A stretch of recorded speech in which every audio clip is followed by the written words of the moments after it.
Aku jebak iparku dan aku racuni dia agar sekarat, supaya tak ada lagi wanita jahat di istanaku.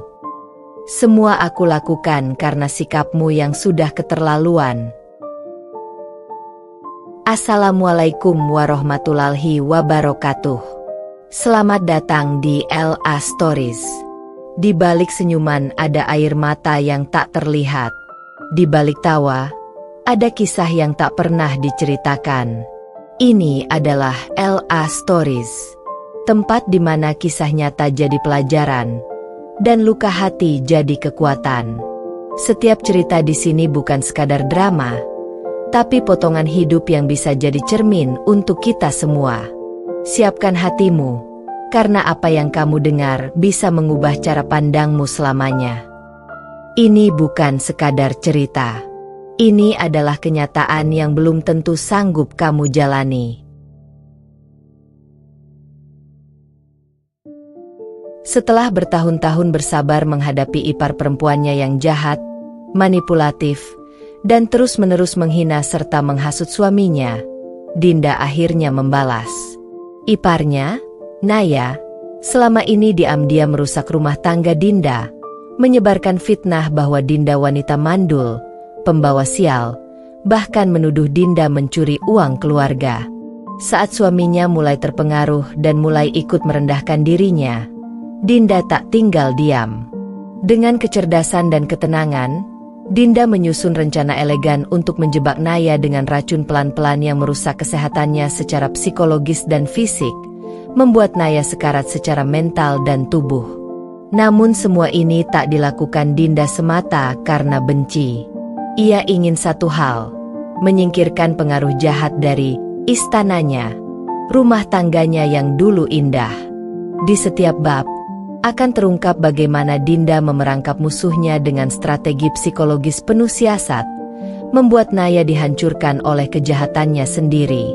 Tapi di akhir cerita, akankah Dinda memilih untuk membiarkan Naya mati, atau menunjukkan bahwa perempuan kuat tak harus membalas dengan darah? Sebuah kisah balas dendam, harga diri, dan kemenangan seorang istri atas pengkhianatan dari dalam rumah. Like kalau kamu percaya perempuan punya batas dan kekuatan untuk melindungi diri dari siapapun, bahkan keluarga sendiri. Komen kalau kamu pernah dikhianati oleh orang dalam rumah sendiri, tapi kamu mampu berdiri kembali. Subscribe untuk kisah-kisah balas dendam elegan, kemenangan harga diri, dan narasi penuh emosi yang membungkam orang-orang jahat dengan cara tak terduga. Sebelum masuk ke ceritanya, jangan lupa absen dulu Bunda. Bunda semuanya dari daerah mana saja. Dan bagi yang sudah subscriber semoga rezekinya lancar. Dulu aku pikir pernikahan adalah istana kecil tempat cinta dan kepercayaan tumbuh subur. Tempat aku dan suamiku, Raihan, bisa menyemai kebahagiaan meski hidup tak selalu sempurna. Aku pikir selama aku menjaga rumah, melayani dengan tulus, mencintai dengan seluruh hati, dan menghormati keluarganya seperti keluargaku sendiri, maka semua akan berjalan damai. Tapi aku lupa bahwa kadang istana bukan hancur karena badai dari luar. Kadang, ia hancur oleh rayap kecil yang bersembunyi di dalam, bermuka manis di depan, tapi menggigit pondasi dari belakang. Dan rayap itu adalah Naya, adik perempuan Raihan, iparku. Perempuan yang dari awal kulihat terlalu banyak bicara, terlalu sering ikut campur, tapi tetap aku hormati karena dia bagian dari keluarga. Sayangnya, dia tidak pernah melihatku sebagai keluarga. Hari pertama aku masuk rumah keluarga Raihan sebagai menantu, Naya sudah memelototiku dari ujung kaki sampai kepala. Tak ada senyum hangat, hanya tatapan menilai, sinis, menusuk seperti belati. Tapi saat ibu mertua dan Raihan datang, seketika wajahnya berubah manis, suaranya lembut, dan ia memelukku seolah kami sudah dekat bertahun-tahun. Aku mengira itu hanya rasa canggung awal. Tapi aku salah. Sangat salah. Karena sejak hari itu, Naya seperti bayangan kelam yang mengikuti tiap langkahku. Tiap gerak-gerikku dia komentari. Tiap keputusan kecil yang kuambil di rumah langsung dibenturkan dengan tradisi atau selera ibunya. Bahkan saat aku memilih warna bantal ruang tamu, Naya bilang, "Ini rumah orang tua kami, bukan kos-kosan anak kota yang kamu desain seenaknya." Suamiku diam, seolah dia tidak mendengar. Aku mulai menyadari, Naya punya posisi spesial di rumah ini. Meskipun sudah bukan anak kecil, dia masih dianggap anak emas. Apapun yang dia lakukan dimaafkan, dibela, bahkan dibenarkan. Ketika dia menyindirku karena belum hamil setelah 2 tahun menikah, ibu mertua justru menimpali dengan tawa kecil. Namanya juga Naya, memang mulutnya kadang lucu. Lucu? Apakah mengatakan, "Mbak Dinda kayak pot tanaman, disiram terus tapi gak numbuh"? Itu lucu? Apakah menuduh aku tidak subur dan membawa sial karena Raihan makin susah cari kerja itu lucu? Aku menangis malam-malam, di kamar yang seharusnya jadi tempat ternyaman. Tapi air mataku tak terdengar. Raihan tidur nyenyak. Atau mungkin pura-pura. Mungkin lebih mudah baginya jadi suami yang tak melihat apa-apa, agar tak perlu memilih antara adik dan istri. Naya makin menjadi. Dia mulai masuk ke area dapur, mengatur menu masakanku, lalu diam-diam menggantinya ketika aku tidak di rumah. Ia mengatur lemari baju Raihan, menyuruh pembantu mencuci bajuku terpisah, bahkan menyebar kabar bahwa aku sering membeli skincare mahal padahal uang Raihan pas-pasan. Padahal semua itu aku beli dari uangku sendiri, dari desain interior kecil-kecilan yang kulakukan diam-diam demi tetap bisa bernapas. Puncaknya terjadi di acara keluarga besar. Naya, tanpa sungkan dan dengan suara lantang, mengatakan pada semua orang bahwa Raihan sepertinya menyesal menikah denganku. Dulu Raihan banyak peluang, tapi malah milih Dinda yang, gitu deh, katanya sambil tertawa. Tapi matanya tajam menusukku. Semua orang tertawa, kecuali aku. Dan Raihan, dia ikut tertawa. Entah karena malu atau benar-benar setuju. Malam itu aku tidak menangis. Aku hanya diam. Sangat diam. Tapi dalam diamku, aku menyusun satu keputusan yang sangat dingin. Aku tidak akan pergi. Aku tidak akan menyerah. Tapi aku juga tidak akan membiarkan rumah tanggaku dirusak oleh perempuan jahat yang tak tahu batas. Aku akan bertahan. Tapi kali ini bukan dengan air mata. Aku akan menyerang balik. Dan aku tahu persis kelemahan Naya, ego dan rasa percaya dirinya yang berlebihan. Ia merasa tak tersentuh, karena merasa terlindungi oleh Raihan dan ibunya. Tapi aku tahu, perempuan yang terlalu merasa aman justru yang paling mudah dijatuhkan, asal tahu titiknya. Dan aku tahu titiknya. Aku bukan perempuan yang suka kekerasan. Tapi aku percaya satu hal, jika kebaikan terus diinjak, maka balas dendam adalah bentuk paling murni dari keadilan. Malam itu aku menyalakan laptop. Aku mulai mencatat semua gerak-gerik Naya. Aku kumpulkan bukti, foto, catatan, suara. Aku baca jurnal tentang efek racun psikologis yang bekerja perlahan, cara menghancurkan emosi dan kestabilan seseorang tanpa menyentuhnya secara fisik. Aku belajar bagaimana menciptakan lingkungan yang terlihat netral, tapi membuat orang merasa terkepung dan kehilangan kontrol. Aku pelajari teknik manipulasi balik, yang membuat pelaku menjadi korban oleh dirinya sendiri. Bukan sekadar pembalasan. Ini seni. Ini strategi. Ini cara agar sang ipar yang bermuka dua hancur oleh racun dari kebusukannya sendiri. Dan rencanaku baru saja dimulai. Pagi itu semestinya biasa saja. Aku sudah selesai merapikan meja makan, memasak sop ayam kesukaan Raihan dan menyiapkan minuman herbal untuk ibu mertuaku yang katanya akhir-akhir ini sering nyeri sendi. Aku lakukan semua itu dengan niat tulus, meski hatiku sedang berdarah. Aku pikir, Barangkali ketulusan bisa melembutkan hati orang yang paling keras sekalipun. Tapi aku kembali salah. Karena sesungguhnya, hati yang keras bukan karena kurang cinta, tapi karena terlalu banyak benci yang ditumpuk diam-diam. Dan itulah yang ada di dada Naya.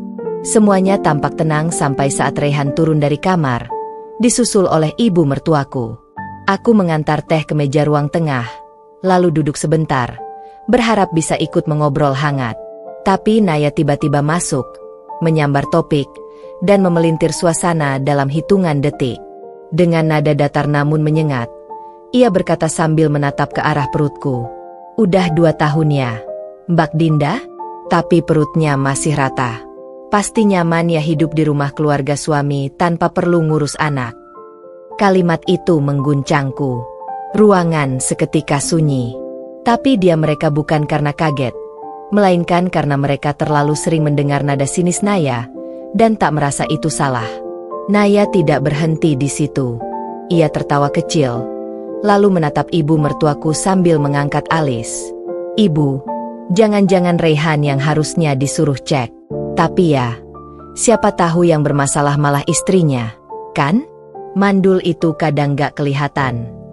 Kata mandul keluar dari mulutnya tanpa ragu, seperti mengucap kata nasi. Begitu enteng, begitu lancar, dan begitu kejam. Aku menoleh ke arah Raihan, berharap dia membelaku. Tapi dia hanya menatap layar ponselnya, pura-pura tidak mendengar. Sementara ibu mertuaku menarik napas dan menjawab pelan. Ya, kita doain saja ya, semoga Allah segera kasih. Apakah itu pembelaan? Bukan. Itu pelunakan, agar luka yang ditorehkan Naya tak terlalu terlihat. Tapi aku, yang jadi korban dari kata-kata itu, mendengarnya seperti dipukul dengan palu besar di dada. Air mataku menggumpal, tapi tidak keluar. Aku sudah terlalu sering menangis sendirian. Hari ini aku belajar menahannya, karena aku sudah mulai belajar menjadi musuh yang tak terlihat, bukan korban yang mudah dikasihani. Siang harinya aku pergi ke klinik langgananku, tapi bukan untuk tes kehamilan, bukan untuk konsul kandungan. Aku menemui psikolog. Aku ingin tahu apa yang membuat seseorang seperti Naya bisa bertahan dengan kepribadian sekejam itu, dan bagaimana cara terbaik melawan orang manipulatif dalam lingkar keluarga.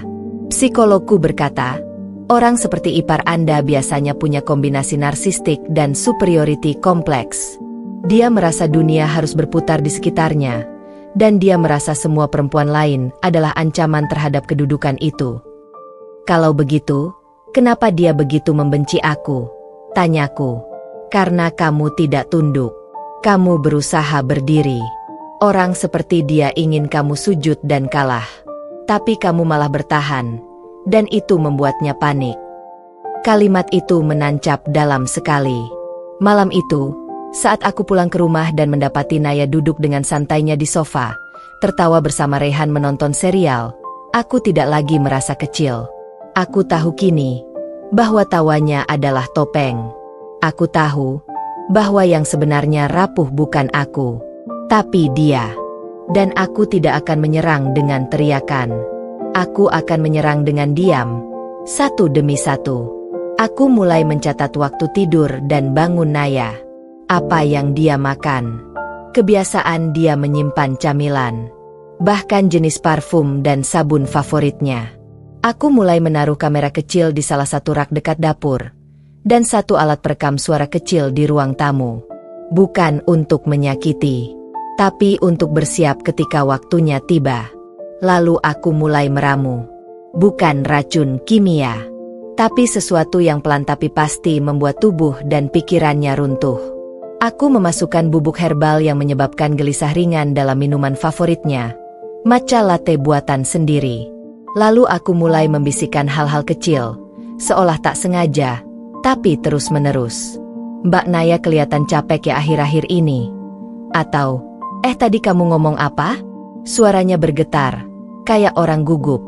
Kalimat-kalimat ringan, tapi menghantam psikologinya secara perlahan. Dan itu berhasil. Dalam waktu seminggu, Naya mulai gelisah sendiri. Ia mengeluh tidak bisa tidur. Tubuhnya gatal. Ia mulai menuduh orang rumah menukar sampo atau makanan. Ia mulai bicara sendiri di kamar, dan Raihan, untuk pertama kalinya, menoleh ke arahku dan berkata, "Kamu lihat gak si Naya akhir-akhir ini agak beda?" Aku hanya tersenyum pelan. Mungkin dia stres. Mas, kasihan juga ya. Dalam hatiku, aku berkata, "Selamat datang di permainanmu sendiri, Naya.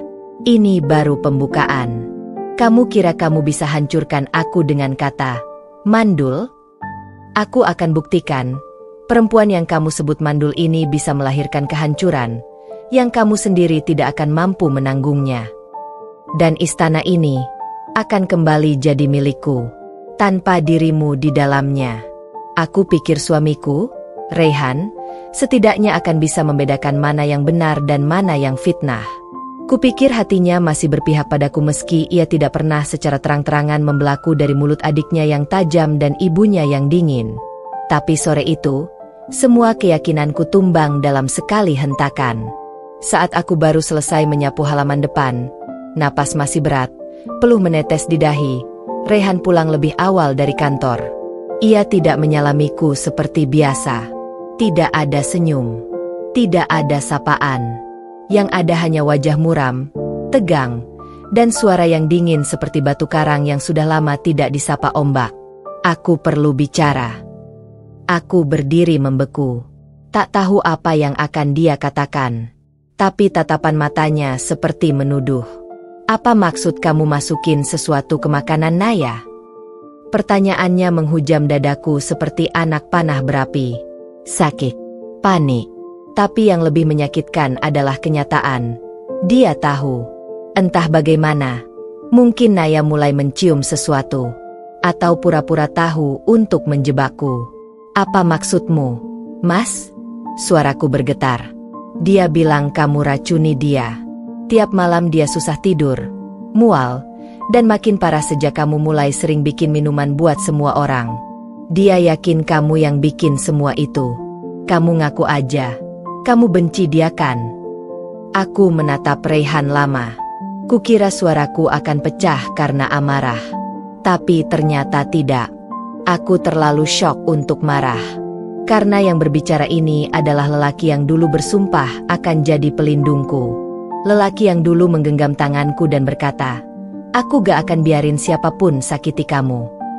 Dan kini, dia yang pertama kali percaya bahwa aku sanggup meracuni keluarganya. "Mas," aku berkata pelan, "kamu tahu seperti apa aku.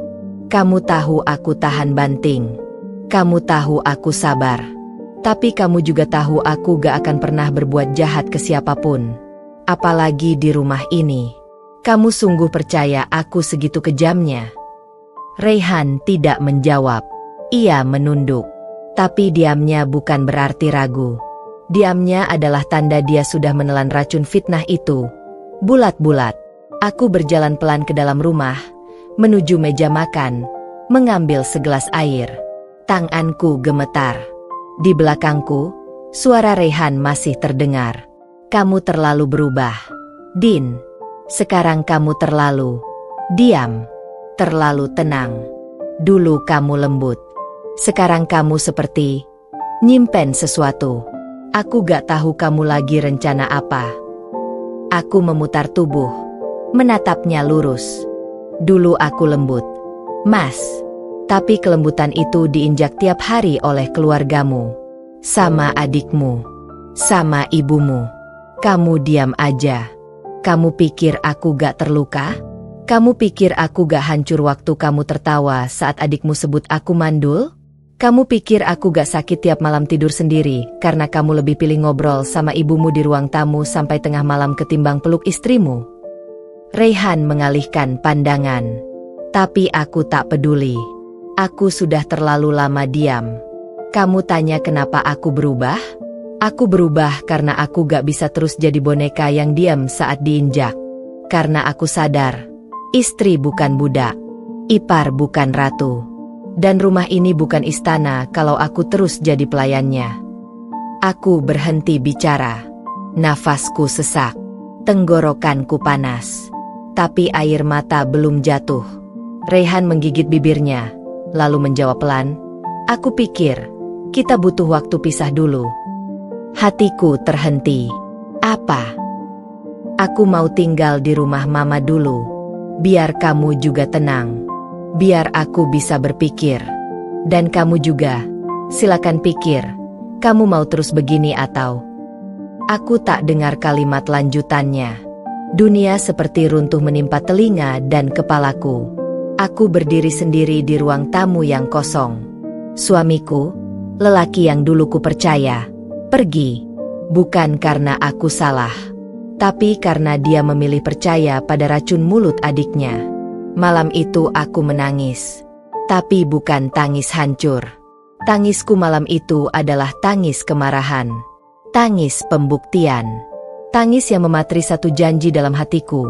Kalau dia mau percaya iparnya dan meninggalkanku, maka aku akan hancurkan iparnya sampai tak akan ada yang bisa dia percaya lagi. Permainan ini belum selesai. Justru baru dimulai.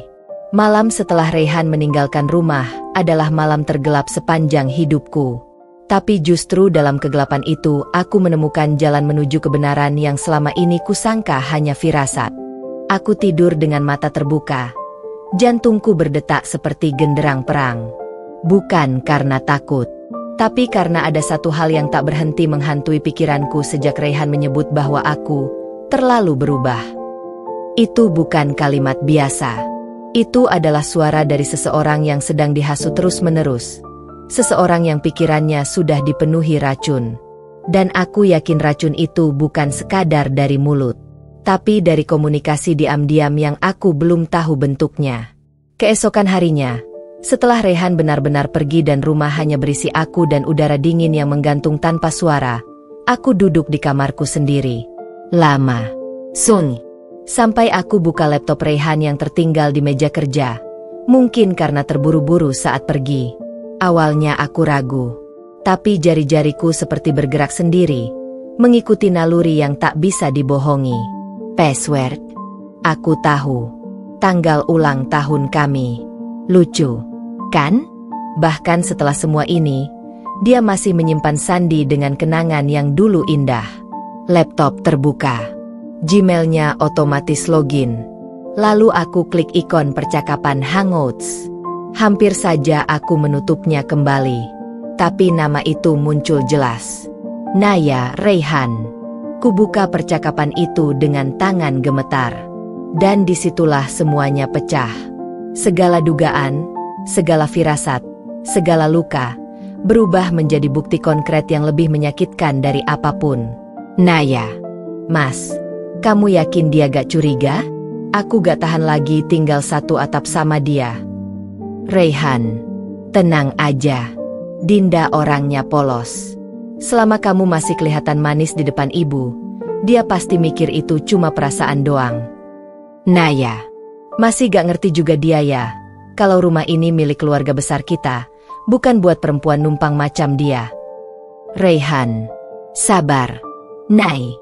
Nanti aku cari cara pelan-pelan biar dia yang pergi sendiri. Biar dia capek dan angkat kaki. Biar gak kelihatan kayak kita yang ngusir. Naya. Bagus. Tapi jangan kelamaan. Sebel aku lihat dia jalan-jalan di rumah kayak pemilik. Apalagi dia udah mulai liatin aku sinis. Jangan sampai ketahuan aku masukin obat ke body lotionnya. Mataku membelalak. Aku nyaris terjatuh dari kursi. Jadi, selama ini bukan hanya aku yang meracuni. Selama ini, dia juga, Naya juga bermain racun. Dan Raihan, lelaki yang kupeluk setiap malam, dia tahu. Dia menyetujui. Dia ikut rencana. Dia bukan korban. Dia pelaku. Tanganku dingin. Mataku panas. Tapi aku terus menggulir layar. Percakapan mereka seperti drama licik tanpa skrip. Mereka tertawa bersama mengejekku. Naya bahkan pernah mengirimkan foto botol kecil berisi cairan tak berlabel. Dengan caption, "Biar dia gatal-gatal. Bilang aja karena air cucian piring." Sementara Raihan membalas dengan emoji tertawa. Mereka bukan hanya ipar dan kakak. Mereka sekutu dalam menjatuhkan aku, Perempuan yang telah memberi segalanya demi keluarga ini. Aku memejamkan mata. Tapi bayangan kalimat-kalimat itu terus berputar dalam benakku. Aku bukan cuma dibenci. Aku sedang dihancurkan. Perlahan. Diam-diam. Sistematis. Bahkan tubuhku yang akhir-akhir ini sering lemas dan gatal, mungkin bukan dari pikiranku. Mungkin dari benda-benda kecil yang disentuh oleh tangan jahat mereka. Sore itu, aku mengambil flash disk. Aku salin semua percakapan itu. Termasuk foto-foto, voice note, bahkan bukti transfer kecil dari Rehan ke akun Naya dengan catatan, buat beli bahan, dan jangan lupa dibuang. Aku tidak tahu apa yang dibuang. Tapi aku yakin, ini semua akan sangat berharga saat waktunya tiba. Lalu aku duduk di depan meja rias, menatap wajahku sendiri. Kesek, letih, tapi mataku menyala. Aku berbicara pelan, seperti bicara ke diriku yang lama. Kamu yang sabar sudah mati. Sekarang, giliranku. Dan permainan ini tidak lagi tentang bertahan. Ini soal membalas dengan cara yang akan mereka ingat seumur hidup. Aku bangkit. Aku ambil botol parfum Naya di kamar mandi. Aku buka isinya.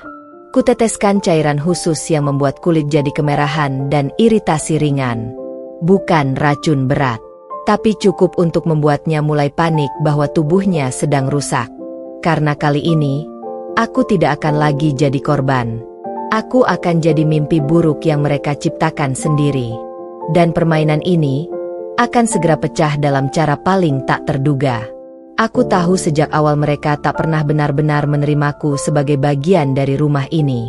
Tapi tak pernah kuduga bahwa mereka akan begitu terang-terangan mendorongku keluar.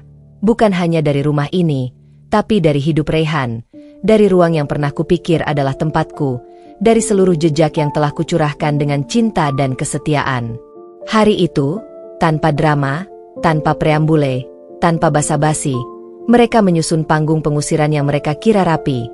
Padahal bagiku itu seperti lelucon murahan yang sudah bisa kutebak ujungnya. Pagi itu aku turun ke dapur. Udara masih dingin. Biasanya aku bangun lebih dulu dan memasak. Tapi hari itu dapur sudah ramai. Naya berdiri di depan kompor, memakai celemek baru yang biasanya aku pakai. Di sebelahnya ibu mertuaku duduk di kursi makan. Wajahnya datar tapi dingin. Rehan berdiri menyender ke tembok, tangan menyilang, mata menatapku seperti aku orang asing. Aku berhenti di ambang pintu. Seluruh tubuhku menegang. Tapi aku tak bicara. Aku ingin tahu kemana arah sandiwara pagi itu. Dinda, suara ibu mertuaku mulai, tenang namun menusuk. Kami sudah diskusi semalam. Sepertinya kamu butuh tempat sendiri dulu, supaya bisa tenang, supaya gak terus tertekan dengan suasana di sini. Aku menatapnya lekat. Tertekan? Siapa yang menekan saya? Bu.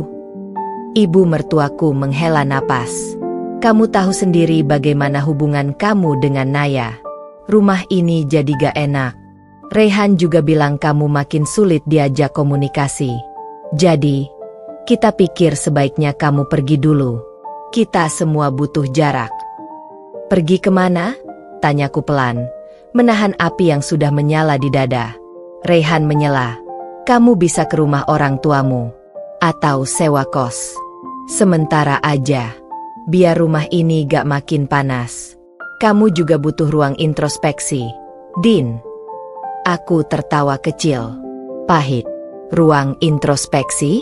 Ini bukan ruang introspeksi, Mas. Ini pengusiran. Dan kamu berdiri di situ, membiarkan aku diusir dari rumah yang dulu kau janjikan jadi tempat perlindunganku. Naya menimpali, suaranya manis penuh racun. Mbak jangan bawa emosi. Ini semua demi kebaikan kita semua. Kalau Mbak masih ngotot di sini, nanti takutnya malah makin sakit hati. Mataku tajam menatapnya. Kamu takut aku sakit hati? Atau kamu takut sandiwara kamu terbongkar? Nay. Wajah Naya berubah seketika. Tapi dia cepat menutupi dengan senyum. Saya cuma ingin damai, Mbak. Aku melangkah mendekat. dengan tenang, dengan kepala tegak. Kalau kalian ingin aku pergi, silakan. Tapi ingat baik-baik, kepergianku bukan karena aku kalah, tapi karena aku ingin kalian belajar hidup tanpa boneka yang kalian injak tiap hari. Dan saat aku kembali, jika aku kembali, jangan harap aku pulang sebagai perempuan yang sama. Ibu mertuaku mendesis pelan, tak suka nada bicaraku. Tapi aku tak peduli lagi. Aku naik ke kamar. Kupacking baju. Tapi bukan untuk menyerah. Aku bawa laptop. Aku bawa flash disk. Aku bawa semua bukti chat kotor antara Naya dan Reyhan. Aku bahkan sempat foto celemek yang Naya pakai. Itu celemek yang kubeli dari gaji proyek freelance pertamaku setelah menikah. Sekarang dia pakai, seolah dia pemilik rumah. Lucu, menyedihkan, dan ironis. 3 jam kemudian aku keluar dari rumah itu. Tapi bukan sebagai korban. Aku keluar sebagai bayangan yang akan terus menghantui mereka. Karena aku tahu, orang seperti mereka tidak akan pernah berhenti jika tidak diberi pelajaran. Dan pelajaran itu sedang kusiapkan. Bukan untuk menyakitkan, tapi untuk mengukir kenangan yang akan mereka kenang seumur hidup. Bahwa dulu, pernah ada seorang perempuan yang mereka injak, lalu bangkit, dan membakar istana yang mereka anggap tak tergoyahkan. Dan bara itu baru saja kutialakan.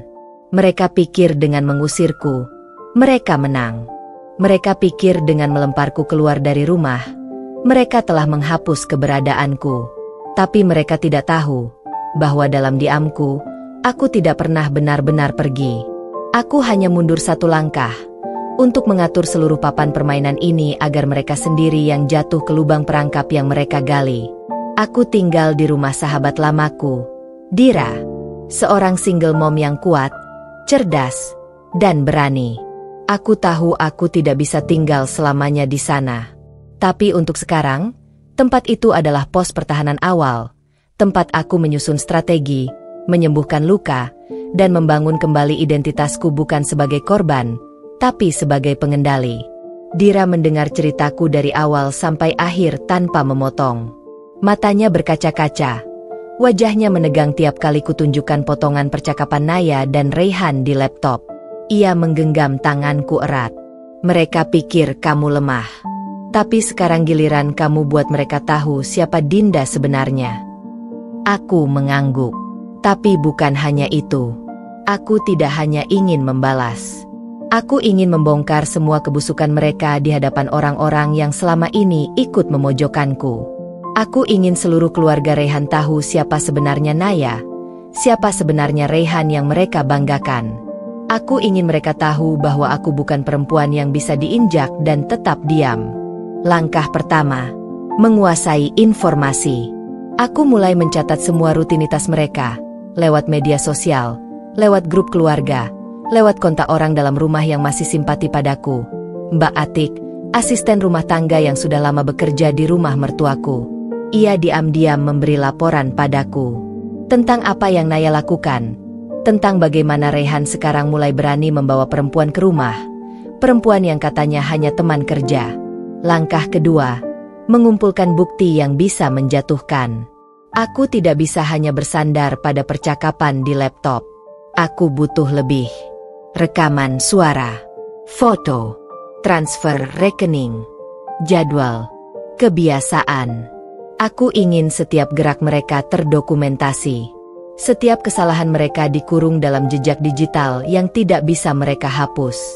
Dira membantuku memasang aplikasi pelacak dari jarak jauh, karena kebetulan Reyhan pernah masuk ke akun Google-nya dari laptop lamaku, dan belum logout. Dari sana, aku tahu di mana dia setiap hari. Aku tahu kapan dia di kantor, kapan dia di luar. Aku bahkan tahu kapan dia ke toko obat, dan itu terjadi 3 kali dalam seminggu. Langkah ketiga, mengganggu kestabilan Naya secara mental.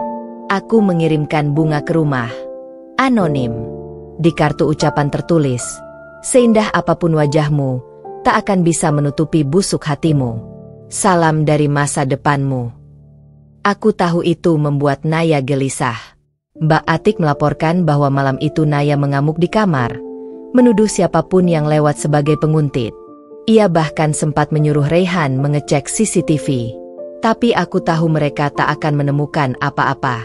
Karena aku belajar dari yang terbaik. Dan aku bukan hanya sedang membalas. Aku sedang mendidik mereka dengan rasa takut mereka sendiri. Langkah keempat, menanamkan racun psikologis yang lebih dalam. Aku menghubungi seorang psikolog forensik yang menjadi narasumber di podcast kriminal favoritku. Kami bertemu diam-diam. Aku tunjukkan semua bukti. Ia mengangguk, lalu berkata, "Kamu bisa tuntut balik mereka atas kekerasan emosional dan pencemaran nama baik. Tapi kalau kamu ingin hancurkan mereka secara sosial, kamu harus biarkan mereka terlihat jahat di mata orang-orang yang selama ini percaya pada mereka." Dan itulah yang kulakukan. Aku mulai menyusun narasi di balik layar. Aku kirimkan bukti-bukti kecil ke grup keluarga dari nomor anonim. Aku buat status Facebook palsu dengan cerita yang menyindir kehidupan keluarga munafik. Pelan-pelan, keluarga besar mulai bergunjing. Kecurigaan mulai muncul. Bisik-bisik mulai menyebar. Dan di saat Naya merasa semakin tertekan, aku berikan satu pukulan kecil lagi. Aku kirimkan satu buket bunga hitam dengan catatan, "Racunmu sudah mulai bekerja. Sekarang rasakan milikku." Permainan ini bukan permainan cepat. Ini bukan sekadar pelampiasan emosi. Ini adalah balas dendam elegan yang kulakukan dengan kepala dingin. Karena aku tahu, satu-satunya cara untuk membuat mereka remuk, bukan dengan teriakan, tapi dengan diam yang menggerogoti. Dengan kenyataan bahwa aku tahu terlalu banyak, dan mereka tak tahu sejauh apa aku akan melangkah. Mereka pikir aku telah dikalahkan. Tapi mereka tidak tahu, aku baru saja mengambil alih seluruh permainan. Dan di langkah selanjutnya, mereka akan mulai saling mencurigai, saling menjatuhkan, saling menghunuskan belati yang selama ini mereka arahkan padaku, kini ke arah satu sama lain. Aku tidak kemana-mana. Aku ada di sini, mengamati, menunggu, dan siap mengakhiri permainan dengan tanganku sendiri. Paranoia adalah senjata paling mematikan. Ia tidak butuh peluru, tidak perlu senjata tajam.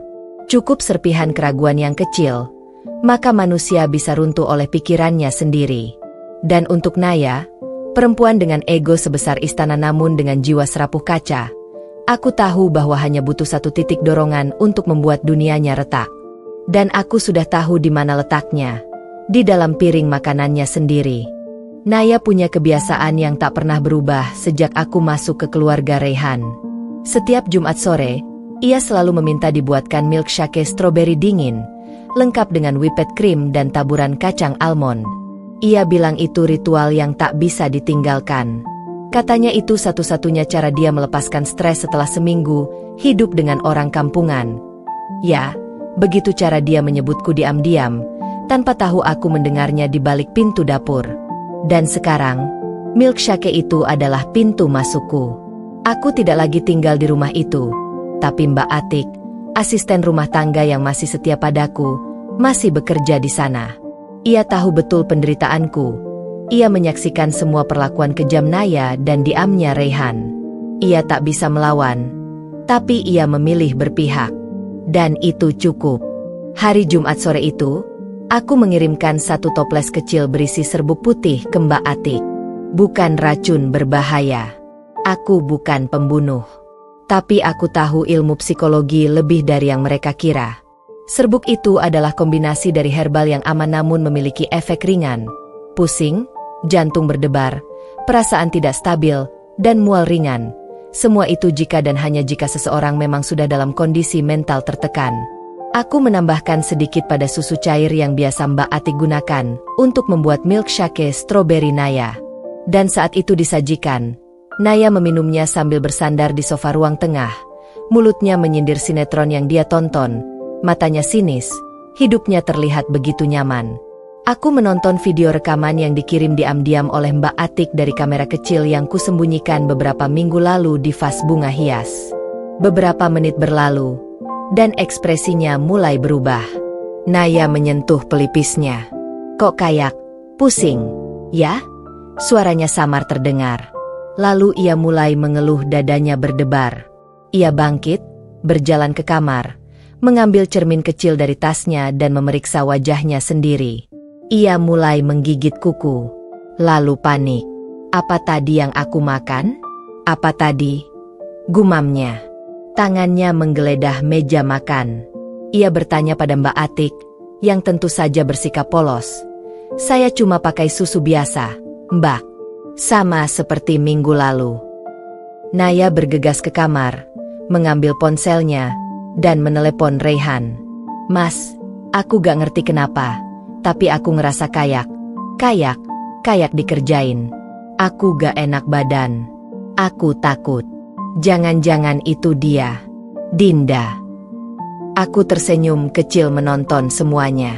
Racun fisik hanya bekerja sekali, tapi racun psikologis bisa bekerja berkali-kali. Bisa membuat korban meragukan bahkan udara yang ia hirup. Dan aku baru memulai. Malam itu Raihan pulang terburu-buru. Aku tahu dari pelacakan GPS ponsel yang belum ia logout. Ia membawa Naya ke klinik. Hasilnya normal. Dokter bilang itu hanya kecemasan, mungkin karena stres. Tapi reaksi Naya tidak normal. Ia merasa semua orang bersekongkol. Ia merasa tubuhnya sedang diincar. Ia mulai menyemprot semua benda di rumah dengan disinfektan. Ia menyembunyikan makanannya sendiri. Ia bahkan menuduh Mbak Atik menaruh sesuatu dalam sarung bantalnya. Tapi yang paling menarik, ia mulai mencurigai Raihan. Apa Mas kerja sama-sama Dinda? Apa Mas sengaja bikin aku gila biar aku keluar dari rumah ini? Raihan marah. Kamu ngomong apa sih? Kamu pikir aku gak cukup repot ngurus kerjaan? Kamu malah nuduh aku begitu. Perang mulai pecah di dalam rumah itu. Dan yang paling indah dari semuanya, aku tidak menyentuh mereka sedikit pun secara langsung. Aku hanya menanam keraguan. Dan sekarang mereka saling menyerang. Aku kirimkan satu pesan anonim ke ponsel Naya malam itu. Cuma satu kalimat. Bukan racun di tubuhmu yang membunuh, tapi racun yang kau simpan dalam hati sendiri. Aku tahu ia membaca. Karena tak lama kemudian, status WhatsApp-nya berubah.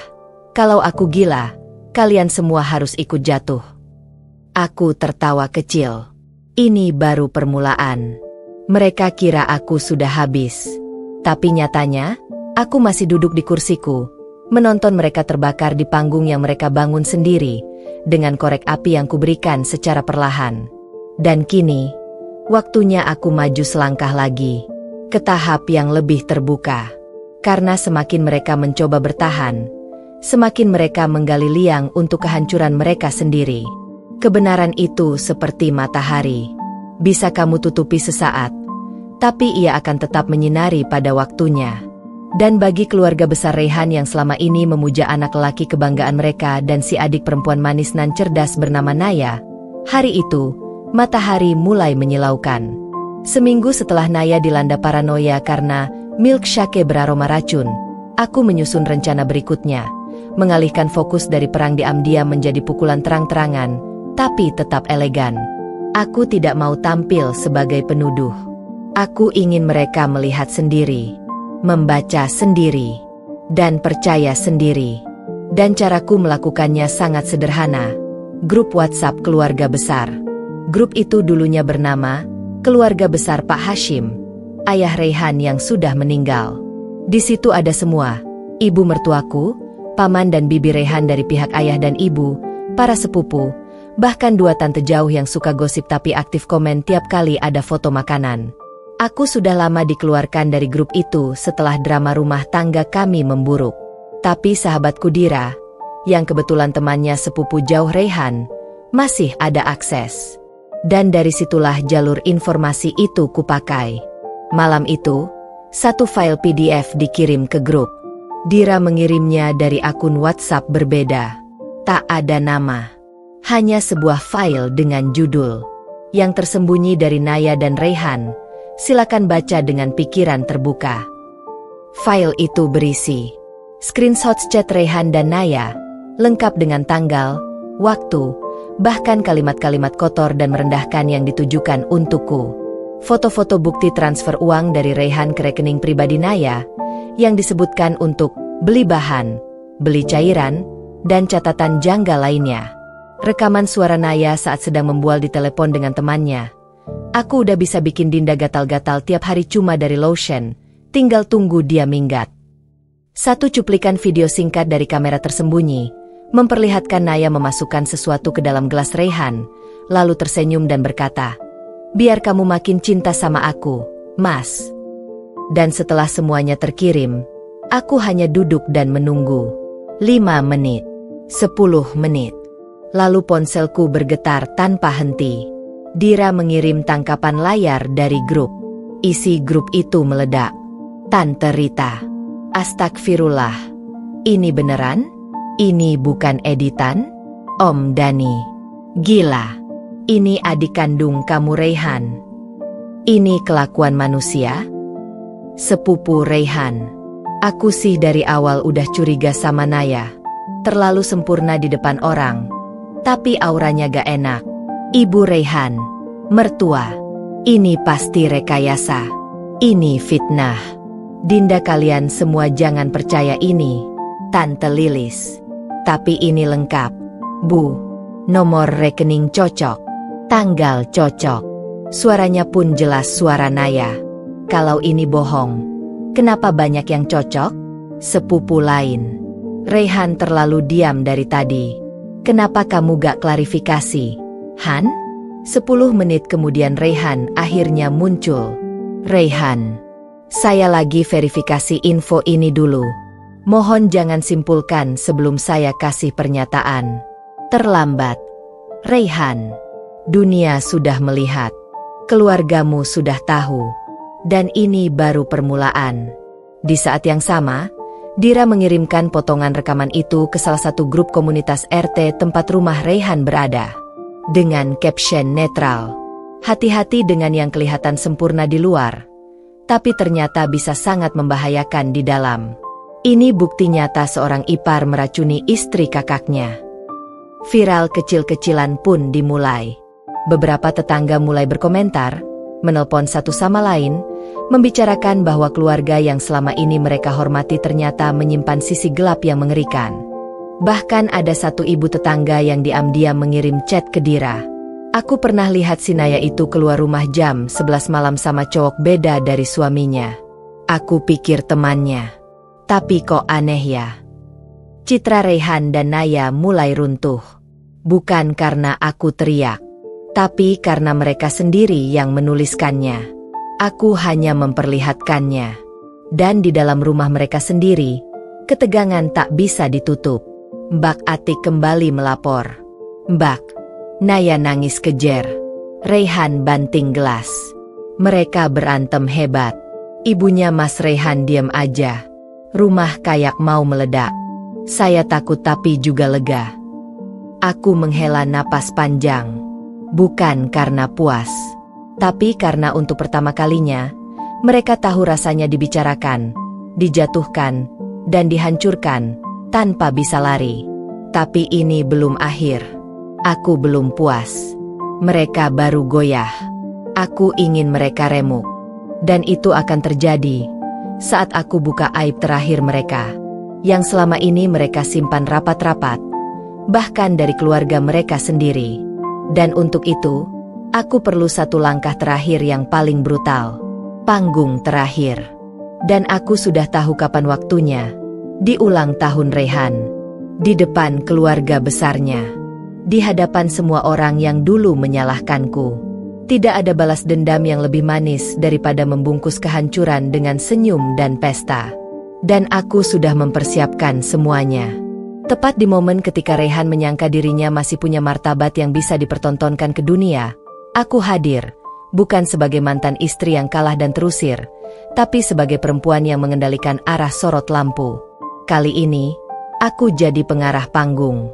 Dan mereka? Pemain yang tak tahu skripnya. Ulang tahun Raihan jatuh pada awal bulan. Biasanya hanya dirayakan kecil-kecilan di rumah atau restoran bersama keluarga inti. Tapi tahun ini berbeda. Naya, yang pikirannya makin rapuh dan mudah dipengaruhi, menyarankan pesta kecil di rumah. Alasan klasik, biar orang tahu kita tetap bahagia dan harmonis. Padahal, keluarga besar sedang panas sejak dokumen bukti kebusukan mereka tersebar. Tapi seperti biasa, mereka terlalu sibuk menjaga citra untuk sadar bahwa mereka sedang bermain di arena yang kubuat. Melalui orang dalamku, Mbak Atik, aku tahu persis siapa saja yang diundang. Dan aku pastikan semuanya datang. Termasuk para sepupu yang jadi saksi awal kemunafikan Raihan dan Naya. Aku bahkan ikut, membantu, menyebarkan undangan, dengan menambahkan sentuhan kecil. Pesta ulang tahun Raihan, sekaligus pemulihan nama baik keluarga kami. Mohon kehadiran dan doanya. Tertanda, Ibu Raihan. Undangan itu menyebar cepat, dan para tamu yang penasaran tentu tak ingin melewatkan drama baru. Apalagi setelah file PDF penuh bukti busuk itu beredar luas. Semua orang penasaran, apakah keluarga Raihan akan menyangkal atau apakah mereka akan mengklarifikasi? Aku sendiri tidak datang secara langsung. Belum. Tapi aku hadir. Lewat layar. Lewat kejutan. Lewat pertunjukan akhir yang membuat semuanya tak akan bisa berpura-pura lagi. Hari itu rumah Raihan dipenuhi dekorasi. Balon-balon biru metalik, banner bertuliskan, Happy Birthday Raihan, dan meja hidangan yang tampak mewah. Semua dibuat untuk menutupi keretakan dalam rumah tangga yang sudah separuh runtuh. Para tamu datang satu persatu, menyalami, bersikap biasa. Tapi aku tahu, semua mata mengamati, semua telinga siap mendengar. Tepat pukul 19, pesta dimulai. Naya memakai gaun merah muda, senyumnya kaku, matanya menyiratkan tekanan. Raihan berdiri di sebelahnya, pakai batik, menampilkan wajah netral penuh pura-pura. Di tengah acara, Raihan naik ke depan untuk mengucapkan terima kasih. Dan disitulah pertunjukan sesungguhnya dimulai. Seketika itu juga, proyektor yang disiapkan untuk slideshow foto masa kecil Raihan berubah tampilan. Layar memunculkan satu kalimat besar. Inilah wajah sebenarnya dari seseorang yang kau puja-puja. Disusul potongan video berdurasi 3 menit. Cuplikan chat Raihan dan Naya tentang rencana menyingkirkan Dinda. Naya menyebut diriku, perempuan parasit yang layak dimusnahkan. Raihan mengirim emoji tertawa saat Naya bilang ingin menaruh sabun pembersih lantai ke dalam minuman. Potongan suara Raihan yang bilang, biar dia gila sendiri. Kita bilang aja dia halu. Semua bakal percaya kita. 3 menit. Hening. Semua tamu terpaku. Tak ada suara. Hanya wajah-wajah syok yang menyaksikan kebenaran ditamparkan di depan mata mereka sendiri. Naya langsung menjerit. Matikan. Matikan itu. Ia berlari ke proyektor, mencoba mencabut kabel. Tapi semuanya terlambat. Kebenaran sudah telanjang di depan publik. Ibu Raihan ambruk ke kursi. Para sepupu menatap Raihan dengan wajah jijik. Om dan tante mereka bisik-bisik. Bahkan ada yang langsung mengambil tas dan pergi. Gila. Gak nyangka. Jadi selama ini benar semua yang dikirim itu. Raihan hanya berdiri diam. Mulutnya terbuka, tapi tak ada suara keluar. Matanya mencari-cari, bingung, panik, tenggelam dalam rasa malu yang tak bisa dibersihkan oleh apapun.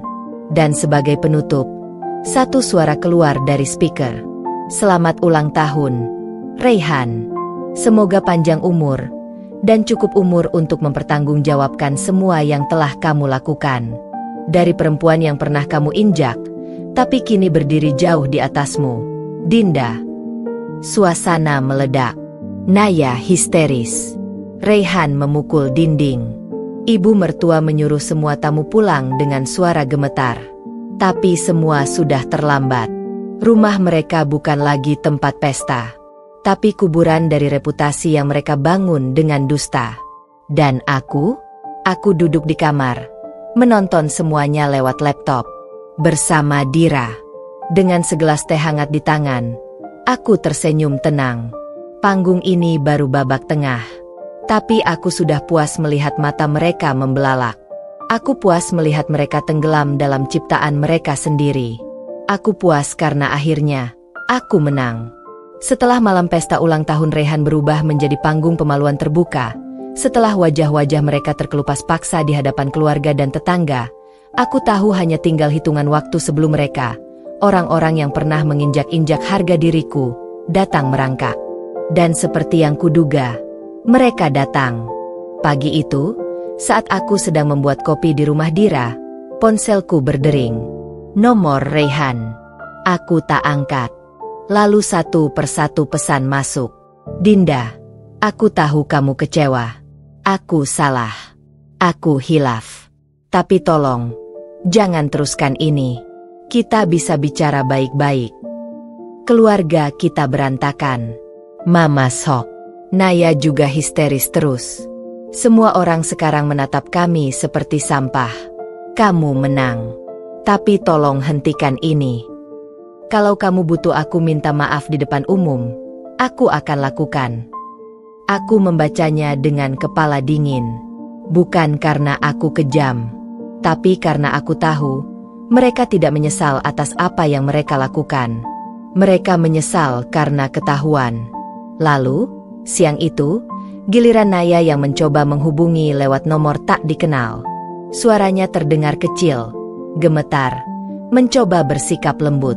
Mbak Dinda, aku tahu aku salah. Aku kebawa emosi. Aku pengen minta maaf. Aku takut banget. Semua orang ngejauhin aku. Mbak, kita bisa akur lagi kan? Ya. Aku menghela napas. Akur? Setelah semua yang kau rencanakan untuk menyiksaku pelan-pelan? Setelah kamu sebut aku sampah, beban, istri tak berguna? Tidak. Aku tidak akan membalasmu dengan kemarahan. Aku tidak akan menyentuhmu dengan tangan. Aku akan membuatmu dihancurkan oleh dunia yang dulu memujamu. Dan aku sudah menyiapkan babak akhirnya. Pertama, aku kirimkan seluruh dokumentasi penganiayaan verbal dan psikologis yang mereka lakukan, lengkap dengan rekaman suara, log panggilan, bukti ancaman terselubung, ke pengacara hak perempuan dan lembaga bantuan hukum. Dengan satu surat resmi, aku ajukan gugatan balik atas kekerasan emosional, penelantaran rumah tangga, pencemaran nama baik, dan percobaan penganiayaan melalui zat berbahaya. Kedua, aku kirimkan file lengkap ke perusahaan tempat Rayhan bekerja, dengan kalimat sopan. Sebagai bentuk transparansi moral, kami informasikan bahwa salah satu karyawan Anda terlibat dalam skandal rumah tangga yang mengandung unsur manipulasi, kekerasan verbal, dan dugaan penyalahgunaan kekuasaan dalam keluarga. Sebagai mantan istri sah, saya merasa perlu menyampaikan hal ini demi kehormatan institusi Anda. Tidak butuh waktu lama. 2 hari kemudian, Rayhan dipanggil HRD. 4 hari kemudian, dipecat. Surat elektronik resmi keluar. Alasan, pelanggaran etika berat dan mencemarkan citra perusahaan. Ketiga, Naya. Aku tahu dia tergantung pada citra sosial. Jadi aku pastikan bahwa setiap komunitas arisan, setiap grup ibu-ibu tempat ia eksis di media sosial, menerima salinan bukti chat dan video ringan. Bukan full seperti di pesta ulang tahun, hanya potongan yang cukup menggambarkan siapa Naya sebenarnya. Satu demi satu grup mengeluarkannya. Akun Instagramnya ditinggal ribuan follower dalam seminggu. Bahkan ada tetangga yang melaporkan ke RT agar keluarga Rayhan diperiksa karena aktivitas mencurigakan. Dan ketika mereka mencoba membalas dengan mengatakan bahwa aku mengada-ada, bahwa aku dendam berlebihan, aku hanya tersenyum. Karena saat itu, laporan polisi dari pengacaraku sudah masuk ke ranah hukum. Mereka panik. Ibu Rayhan datang ke rumah Dira. Ya, benar-benar datang. Wajahnya lelah, tubuhnya gemetar, matanya seperti habis menangis berhari-hari. Dinda, ibu mohon, hentikan ini. Ibu tahu ibu salah dulu. Ibu terlalu membela anak. Tapi kamu tega. Nak, kamu mau buat anak-anak ibu hancur. Aku menatapnya datar. Tidak, Bu. Saya tidak menghancurkan. Mereka menghancurkan diri sendiri. Saya hanya berhenti melindungi mereka dari akibat perbuatan mereka. Mereka mau minta maaf. Kamu tinggal bilang apa maumu. Mau kami sujud pun kami lakukan, katanya dengan suara memelas. Aku menatap lurus padanya, tajam tapi tanpa teriakan. Saya tidak butuh permintaan maaf. Saya butuh keadilan. Biar hukum dan publik yang bicara. Saya sudah terlalu lama diam. Dan sekarang, saya tidak akan diam lagi. Ibu Reyhan menunduk, tak bisa berkata apa-apa. Dan aku tahu, dari titik itu, mereka sudah jatuh ke dalam lubang yang mereka gali sendiri. Dan aku berdiri di pinggirnya, bukan sebagai penonton, tapi sebagai perempuan yang berhasil membalikan neraka yang mereka lemparkan padaku dulu. Neraka ini bukan milikku. Ini adalah cermin dari kejahatan mereka sendiri. Dan aku hanya memegang cermin itu tepat di wajah mereka. Dulu aku dikunci di kamar saat menangis karena disalahkan tanpa sebab. Dulu aku dipermalukan di depan keluarga besar hanya karena masakan asin. Dulu aku dianggap beban karena tidak bisa membantu keuangan rumah saat Reyhan membelanjakan gajinya untuk adik kesayangannya, Naya. Dulu aku dituduh pembawa sial karena Reyhan dipecat dari kantor karena kelalaiannya sendiri. Dulu, aku dihancurkan, dipermalukan, diludahi harga diriku tanpa satu pun yang membelaku. Dan sekarang, setelah semua luka itu mengering jadi parut di punggung keberanianku, aku kembalikan semuanya. Dengan cara yang tidak hanya membuat mereka merasakan, tapi juga menanggung dampak sosial dan psikologis yang jauh lebih dalam. Semua orang berpikir balas dendam berarti membentak, menghancurkan fisik, atau menyakiti secara langsung. Tapi balas dendam terbaik adalah ketika mereka yang dulu merasa berkuasa, kini merintih memohon, kehilangan arah, dan ditertawakan dunia yang dulu mereka kendalikan. Setelah Reyhan kehilangan pekerjaannya, aku tahu ekonomi rumah itu mulai goyah. Mereka menjual mobil. Mereka mulai menunggak cicilan rumah yang dulu mereka beli atas namaku tapi Reyhan ambil paksa dengan mengelabui dokumen KPR. Aku punya pengacara yang teliti. Dan setelah bukti manipulasi harta ditemukan, rumah itu resmi ditarik dan beralih ke kepemilikanku kembali. Aku tidak mengusir mereka. Aku kirimkan surat. Dalam waktu 10 hari silakan angkat kaki dari properti ini. Ini bukan rumah kalian lagi. Ini rumah orang yang dulu kalian hina. Kalian sebut tidak pantas tinggal di rumah sebagus ini. Sekarang, rasakan. Apakah kalian masih merasa pantas berdiri di dalamnya? 3 hari kemudian, aku datang. Dengan aparat pengadilan. Bersama notaris. Dan mobil pengangkut barang. Wajah Reyhan lusuh. Naya berdiri dengan tubuh gemetar. Matanya kosong. Bibirnya pucat. Dan Ibu Reyhan duduk di sofa dengan pandangan hilang arah. Seperti hidup dalam mimpi buruk yang tak pernah dia sangka akan datang dari menantunya sendiri. Aku tidak bicara banyak. Hanya tersenyum tipis dan berdiri mematung ketika petugas memeriksa setiap dokumen. Lalu menyerahkan salinan legal yang menyatakan rumah ini sah milikku. Saat barang-barang mereka mulai dikeluarkan ke halaman, Naya berjongkok, memeluk lututnya, menangis sambil menggumam. Aku bukan orang jahat, aku cuma pengin dihargai, aku cuma pengin. Aku membungkuk, menatapnya. Lucu. Dulu aku juga begitu. Tapi tidak ada satupun dari kalian yang mendengarkan. Sekarang, kamu bisa mengulang kalimat itu tiap malam di jalanan. Dan Reyhan, lelaki yang dulu membanggakan status kepala rumah tangga, kini harus menurunkan kardus-kardus berisi pakaian dari lantai 2 dengan punggungnya sendiri. Aku tidak suruh siapapun bantu. Tidak aku hina. Tidak aku dorong. Tapi aku diamkan. Dan diamku lebih memalukan daripada makian. Setelah rumah kosong, aku masuk. Aku berdiri di tengah ruang tamu yang dulu dipenuhi cemoohan. Dan kini bergema oleh diam yang asing. Disinilah dulu aku dipanggil istri tak tahu diri. Disinilah aku pernah dicekik emosi oleh kata-kata dingin mertua. Dan kini, aku berdiri sebagai pemilik. Sebagai pemenang.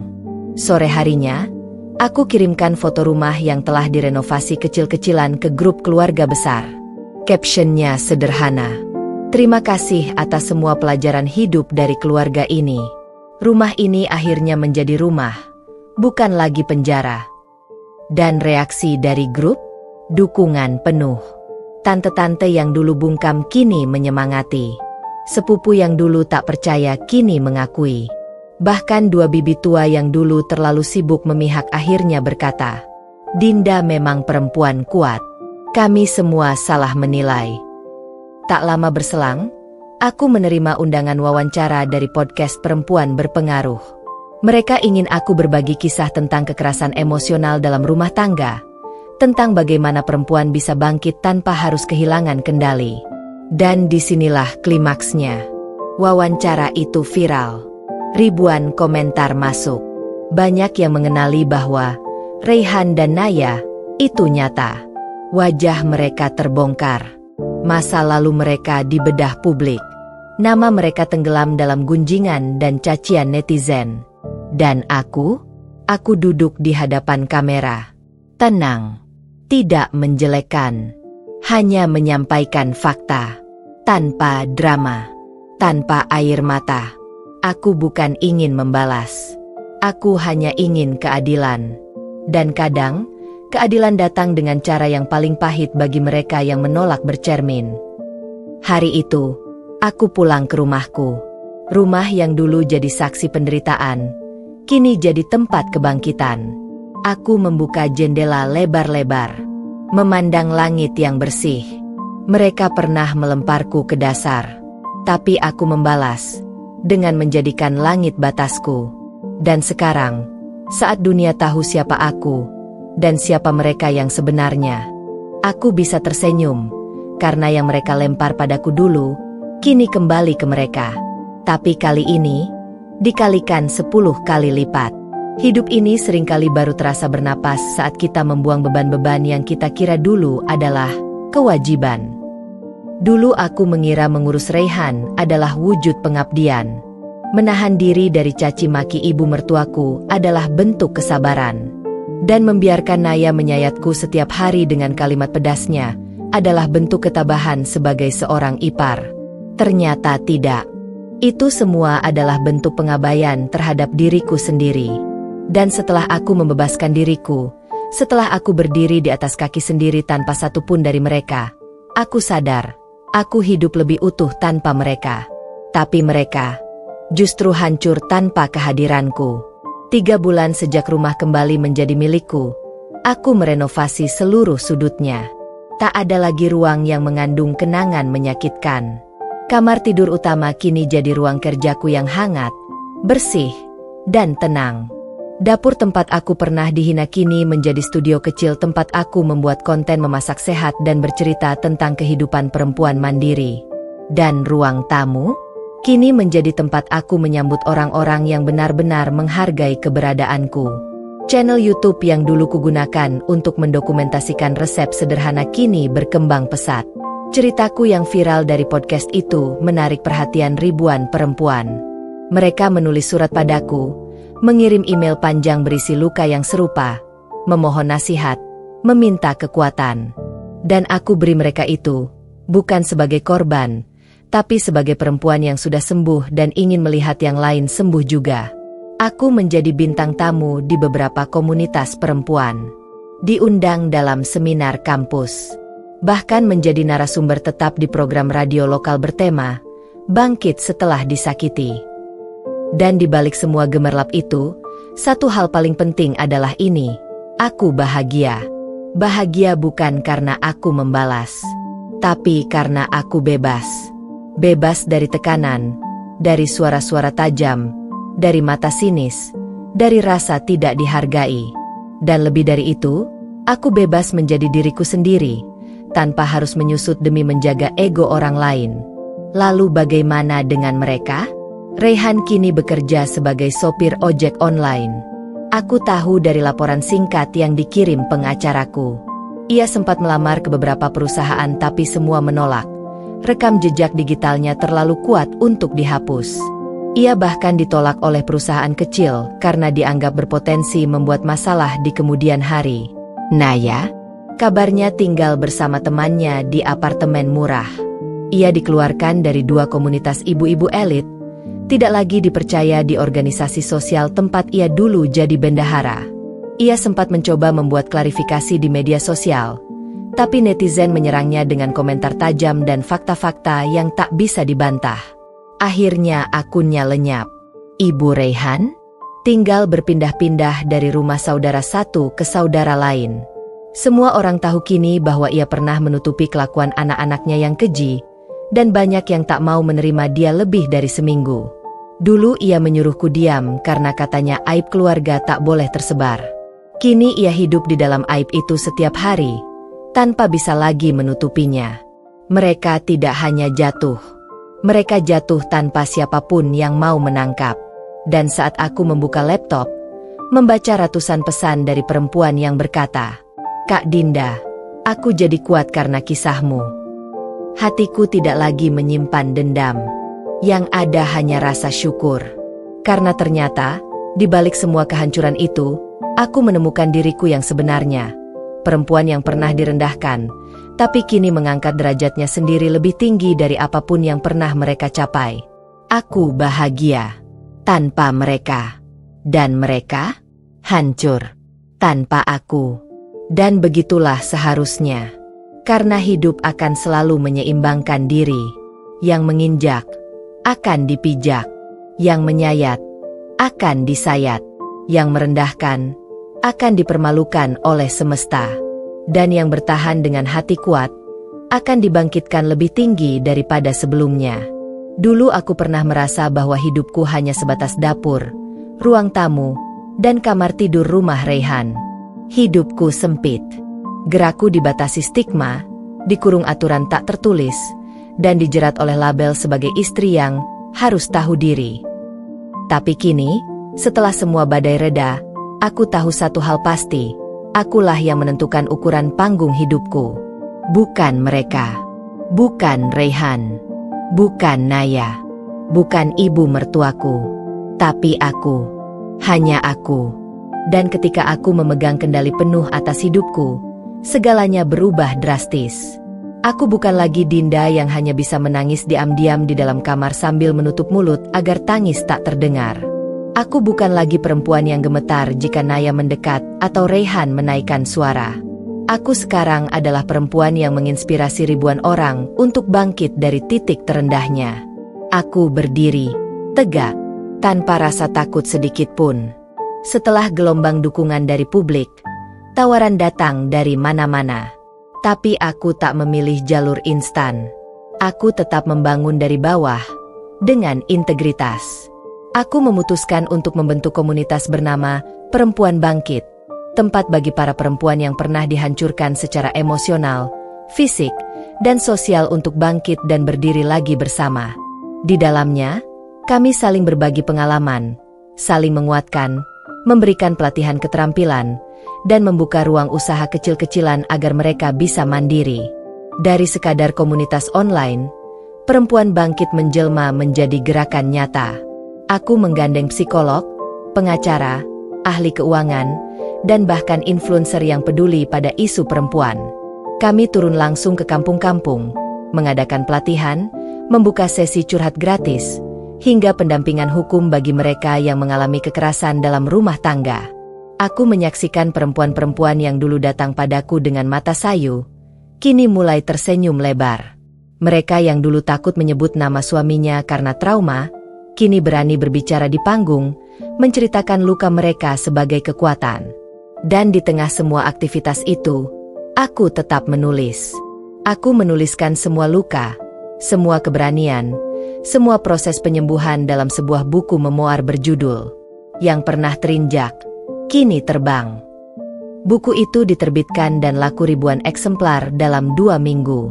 Diundang ke berbagai acara talk show nasional, aku berbicara bukan sebagai artis, bukan sebagai korban, tapi sebagai representasi nyata kekuatan perempuan. Sementara itu, berita tentang Raihan, Naya, dan ibunya makin tenggelam dalam keheningan. Raihan kini bekerja serabutan, Naya pindah kota untuk menghindari sorotan, dan ibunya kembali ke desa asal dengan reputasi yang tercabik. Tidak ada satupun yang mengangkat kepala dengan bangga lagi. Tidak ada lagi yang berani menatapku seperti dulu. Dan mereka harus melihat aku setiap hari di media sosial, televisi, hingga rak-rak buku toko besar. Harus melihat wajah perempuan yang dulu mereka remehkan, kini diangkat oleh dunia karena kekuatannya. Aku pernah hancur. Pernah dikubur hidup-hidup oleh orang-orang yang kucintai. Tapi hari ini, dari lubang paling gelap itulah aku tumbuh. Bukan seperti rumput liar, tapi seperti pohon besar yang akarnya menjalar ke tanah paling dalam, dan cabangnya menjulang ke langit paling tinggi. Tak tergoyahkan oleh angin, tak runtuh oleh hujan. Dan saat aku kembali menginjak lantai rumah lamaku yang kini telah menjadi pusat aktivitas komunitas, aku menutup mataku sebentar, lalu berkata dalam hati, "Terima kasih, Reyhan. Terima kasih, Naya. Terima kasih, Ibu. Tanpa kalian, aku tidak akan pernah menemukan kekuatanku. Aku tidak membenci mereka lagi, karena dari kebencian mereka. Dan inilah aku sekarang. Bukan perempuan biasa, tapi perempuan yang pernah dijatuhkan, namun bangkit dan tak pernah bisa dijatuhkan lagi. Dulu setiap aku melangkahkan kaki ke teras rumah ini, yang aku rasakan hanya sesak, dada berat, seolah tembok-temboknya menyimpan teriakan yang tak pernah terdengar. Tangga yang berderit itu menyimpan jejak-jejak kakiku saat aku menaiki anak tangga dengan gemetar. Takut disalahkan karena masakan gosong atau lantai belum dipel. Dapur ini dulunya jadi saksi betapa kerasnya suara Naya saat menyebutku benalu rumah tangga. Kamar itu, dulunya tempat air mata jatuh setiap malam tanpa pelukan, tanpa pemahaman. Tapi sekarang, semuanya sudah berubah. Rumah ini bukan lagi kandang luka. Rumah ini kini benteng kekuatan. Hari itu, tepat di ulang tahun berdirinya komunitas perempuan bangkit, aku resmikan perubahan besar dalam hidupku. Rumah yang dulu jadi ladang penyiksaan emosional, kini kusulap menjadi pusat pelatihan keterampilan untuk perempuan korban kekerasan domestik dan penindasan rumah tangga. Disinilah tempat para perempuan belajar menjahit, meracik sabun cair herbal, membuat konten digital, belajar keuangan rumah tangga, hingga mengelola bisnis kecil. Setiap ruang rumah ini punya makna baru. Ruang tamu menjadi ruang diskusi, tempat para perempuan berkumpul, saling bercerita, saling menguatkan. Di dindingnya tergantung poster besar bertuliskan, "Kita bukan lemah, kita hanya lama diam." Dan di bawahnya, ada rak buku kecil penuh memoir dan catatan para penyintas. Dapur sekarang jadi ruang pelatihan masak dan produksi kuliner kecil-kecilan. Disitulah suara tawa kini terdengar setiap hari. Bukan lagi makian. Setiap aroma rempah bukan lagi tanda kesalahan, tapi tanda harapan baru. Ada yang membuat pastel isi ayam untuk pesanan catering. Ada yang sedang meracik teh rempah untuk dikirim ke kedai minuman sehat. Dan mereka melakukannya sambil tersenyum. Tersenyum karena mereka tahu mereka berdaya. Di lantai atas, aku siapkan ruang psikolog dan ruang curhat. Para relawan bergantian hadir, mendengarkan, memeluk secara emosional, dan memberikan jalan keluar. Tak jarang aku sendiri duduk di sana, mendengar cerita seorang istri yang selama ini harus memijat suaminya yang kasar, atau seorang janda yang dituduh pembawa sial karena suaminya kecelakaan kerja. Dan setiap cerita itu membuatku lebih teguh. Karena aku tahu, aku bukan satu-satunya. Dan aku tak boleh jadi yang terakhir. Setiap hari Jumat sore, kami adakan kelas motivasi. Aku berdiri di depan, kadang membawa laptop, kadang hanya dengan papan tulis kecil. Dan aku mulai bicara. Dulu aku pernah merasa tidak berguna. Aku percaya kata-kata mereka yang bilang aku hanya beban. Tapi hari ini, aku membuktikan mereka salah. Dan kalian pun bisa. Suara tangis haru kadang muncul, tapi tidak ada yang disuruh diam. Karena di rumah ini, semua air mata adalah suci. Tangis bukan tanda lemah, tapi awal dari bangkitnya kekuatan. Dan tahukah kau bagian paling menyentuh? Ada anak-anak kecil dari para ibu yang ikut kelas. Mereka ikut bermain di taman kecil yang kami bangun dari sisa halaman. Mereka lari-lari, bercanda, menari. Dan aku melihat wajah mereka jauh lebih tenang dibanding waktu pertama kali mereka datang. Masih trauma melihat ibunya menangis hampir setiap hari. Sekarang mereka bisa tumbuh di lingkungan yang sehat. Karena seorang ibu yang sembuh akan melahirkan generasi yang kuat. Dan hari itu, aku menutup kegiatan sore dengan membacakan satu kutipan yang kutulis sendiri. Rumah yang dulu menenggelamkanku kini menjadi tempat aku menyelamatkan orang lain. Karena luka paling dalam, bisa menjadi jalan bagi cahaya paling terang. Tak ada lagi tangis sunyi dalam rumah ini. Yang ada hanya kekuatan, hanya tawa, hanya semangat. Hanya suara langkah kaki perempuan-perempuan tangguh yang tak lagi tunduk pada takdir yang dibuat orang lain. Mereka menulis takdirnya sendiri sekarang, dan mereka menulisnya di rumah ini. Di rumah yang dulu kutinggalkan sambil menangis, kini kutinggali sebagai pemimpin. Seperti puncak gunung es yang baru terlihat keindahannya setelah seluruh lapisan terbuka, reputasiku kini bersinar begitu terang, melampaui bayang-bayang gelap masa lalu yang pernah mencoba menenggelamkanku.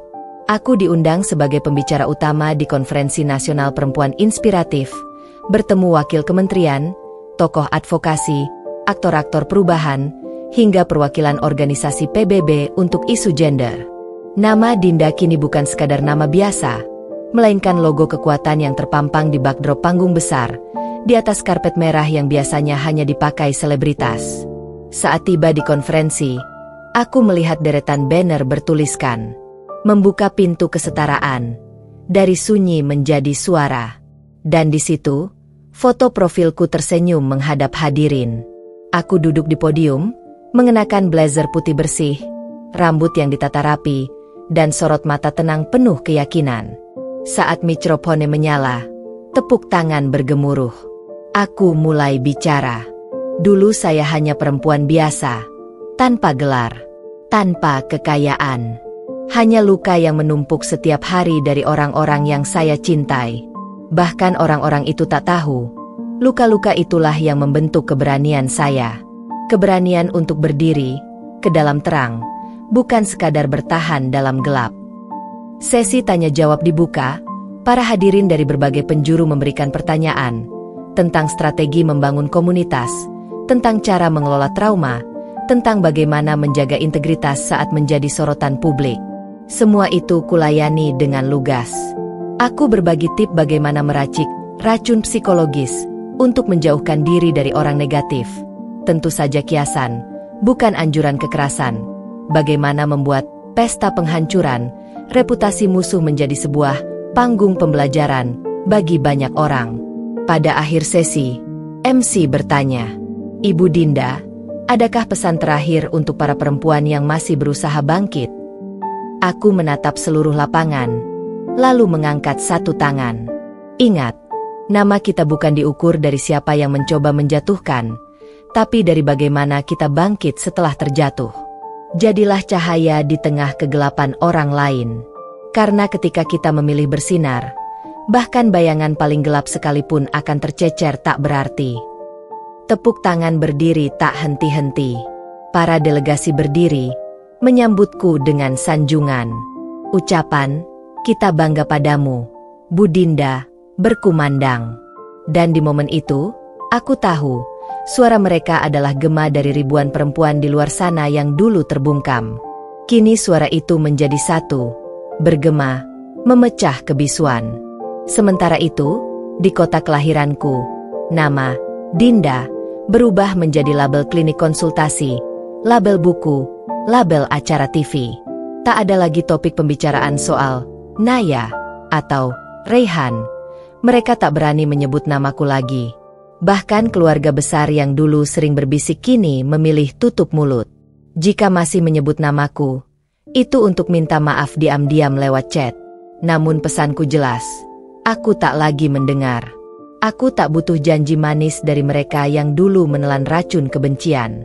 Aku menutup hari itu dengan sebuah gala dinner yang aku sponsori untuk perempuan penyintas. Di atas panggung kecil, Aku menyalakan lilin-lilin kecil sebagai simbol harapan. Setiap lilin mewakili satu perempuan yang dulu digencet oleh kekerasan, fisik, verbal, atau psikologis. Dan saat lilin-lilin itu menyala, aku menggandeng tangan mereka dan berkata, setiap nyala ini bukan hanya untuk kita. Ia untuk setiap perempuan yang tak berani berdiri. Hari ini, kita hidupkan nyalanya. Dan bersama, kita buat dunia ini tidak lagi tempat yang kejam bagi kita. Malam itu, kamar hotel terasa penuh kehangatan. Aku menatap langit-langit. Teringat saat pertama kali aku menangis di teras masjid. Betapa jauhnya perjalanan itu. Dari tempat terendah di mana aku hanya berharap bertahan, hingga panggung dunia yang aku pimpin dengan penuh kebanggaan. Dan di ujung hati, aku tak hanya merasakan kemenangan, tapi kedamaian. Kedamaian dari tahu bahwa namaku kini menjadi satu generasi yang tak akan pernah bisa mereka rendahkan lagi. Nama itu menjadi saksi bahwa perempuan yang pernah dihancurkan bisa tumbuh menjadi pilar kekuatan yang tak tergoyahkan. Sudah hampir setahun sejak aku mengubah rumah derita menjadi benteng kekuatan. Sejak aku meretas jalanku dari luka menuju panggung dunia. Kini aku kembali ke kota kecil tempat cerita pahit itu bermula. Diundang menjadi pembicara kunci di seminar penguatan keluarga dan penghapusan kekerasan emosional yang diselenggarakan oleh organisasi lokal. Auditoriumnya penuh, ibu-ibu PKK, dinas sosial, para kepala desa, bahkan beberapa staf kelurahan ikut hadir. Semua menantikan sosok perempuan inspiratif yang pernah viral dan kini menuntun mereka memahami kekerasan tak kasat mata. Aku berdiri di atas panggung, backdrop besar bertuliskan, membangun keluarga sehat, dari hati yang pernah luka ke jiwa yang telah pulih. Ketika aku membuka sesi dengan kisah singkatku, tepuk tangan bergema. Beberapa wajah menitikkan air mata. Tepat setelah aku mempresentasikan data dan strategi advokasi, tiba-tiba pintu belakang hall terbuka. Seorang wanita renta berjalan tertatih-tatih, dibantu dua staf panitia, ibu mertuaku. Suasana langsung tegang. Bisik-bisik terdengar. Itu ibu mertua Dinda. Kenapa dia datang? Aku menoleh sejenak, mengatur suara agar tetap tenang. Moderator menghentikan sesi dan memberi satu kesempatan. Bu, apakah ibu ingin menyampaikan sesuatu? Ibu mertua mengusap kerudungnya, menunduk dalam, suaranya gemetar. Anakku, Dinda, aku di sini karena aku ingin minta maaf. Aku menyesal atas semua yang pernah kulakukan, mengusirmu, memfitnahmu, menolakmu. Aku kehilangan banyak hal karena kepicikan hatiku. Tapi kamu telah memberi contoh bagaimana memaafkan bisa menyembuhkan. Ruangan hening. Beberapa tangan merogoh sapu tangan mengusap mata. Aku berdiri tegak, jantung berdetak perlahan. Ribuan adegan masa lalu berkedip di kepala. Saat ia menendangku keluar, saat ia tertawa memanggilku pembawa sial, saat ia menolak menyentuh tangan luka yang memberiku kehidupan. Tapi aku bukan lagi perempuan yang terpancing oleh luka itu. Aku sudah melewati puncak pembalasan, sudah berdamai dengan bayanganku sendiri. Kuangkat tangan, tersenyum lembut. Bu, terima kasih. Ucapan ibu ini adalah bukti bahwa hati bisa berubah, sekalipun setelah berdarah. Saya memaafkan ibu bukan karena lupa, tapi karena saya memilih bebas dari kebencian. Dan saya harap, setelah ini, kita bisa bersama-sama memerangi kekerasan dalam keluarga, bukan melanggengkan kebisuan. Ibu mertua menunduk, lalu pelan-pelan mengulurkan tangan.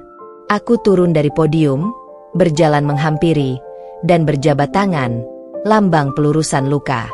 Saat kami berpelukan, tepuk tangan pecah.